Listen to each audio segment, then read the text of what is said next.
तर म्हणजे वाईन शॉपला वेगळे नियम, हॉटेलला वेगळे नियम महाराष्ट्रामध्ये असं आहे. बाकी स्टेटमध्ये पण आता वॅट नाही आहे.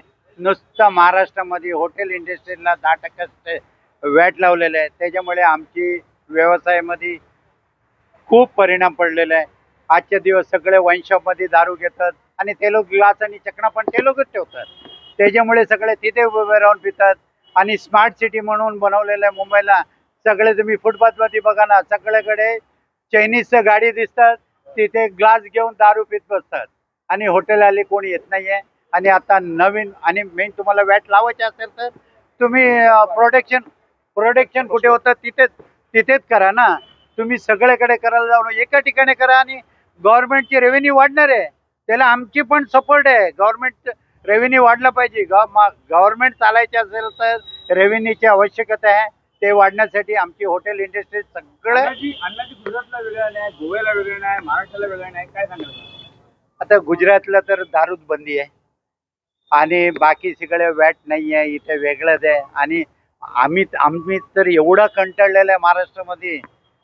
दारू बंदी करून टाका ना. त्याच्यापेक्षा एक वेगळं आणि रस्त्यावर दारू पिण्यावर आपल्या मुला खराब होण्यापेक्षा तुम्ही दारूच बंद करून टाका. तर काय मागणी असेल आपली टॅक्स संदर्भात? जर मागणी पूर्ण नाही झाली तर पुढची भूमिका काय असेल? आणि आमच्या एक भूमिका आज एक दिवससाठी गव्हर्नमेंटसाठी आता अधिवेशन चालू आहे, तिथे एक दिवसची आमची बंद आम्ही पुकारलेलं आहे. आणि ते नाही केलं तर आम्ही बेमुदत पण होऊ शकतं. आणि वर्षाच्या आधी ते ॲडव्हान्स फीस घेऊन ठेवतात. नाहीतर आम्ही 50% लोक आत्ता पण सरेंडर करायला तयार आहे हॉटेलवाला.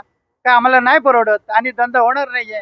आता आम्ही पण कर्ज घेऊन 1 वर्षाची फीस भरून ठेवलेलं आहे. आता आम्हाला काही करून आम्हाला 31 मार्चपर्यंत हॉटेल चालू ठेवावं लागेल. त्याच्यात नुकसान होणार आहे, बँकेचे कर्ज होणार, ते सगळं वेगळं आहे. गव्हर्नमेंट आमच्याबद्दल विचार करायला पाहिजे. तेवढाच आहे. 60% म्हणजे कमीत कमी 150% वाढलं. 200 रुपयाचे वॅट 10% आहे.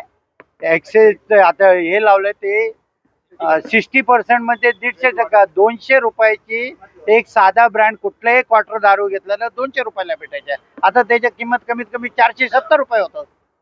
एकीकडे येऊर असो, घोडबंदर असो, इथे अंबिगल जे सगळे ट्रक आहेत किंवा अंबिगल हॉटेल्स आहेत ते सुरू आहेत, त्या ठिकाणी मात्र जोरात हे चालू आहे सगळं. आणि या ठिकाणी तुम्हाला मात्र आंदोलन करायला लागते. आपण टॅक्स भरताय. मागे आम्ही मार्च 31 आधी दाबावाल्यांसाठी आम्ही एक वेळा आंदोलन केलेलं आहे ठाण्यामध्ये. मी तर त्याच्याबद्दल बोलतो 100% सक्सेस झालेलं आहे. 100% ठाण्यामध्ये इलिगल झाल्या होता. आता परत हे एक्साईजवाल्यामुळे सपोर्टमुळे 10% अजूनही चालू आहे. आता ते पण गव्हर्नमेंट थोडं हे केलं तर बंद होऊन जाईल.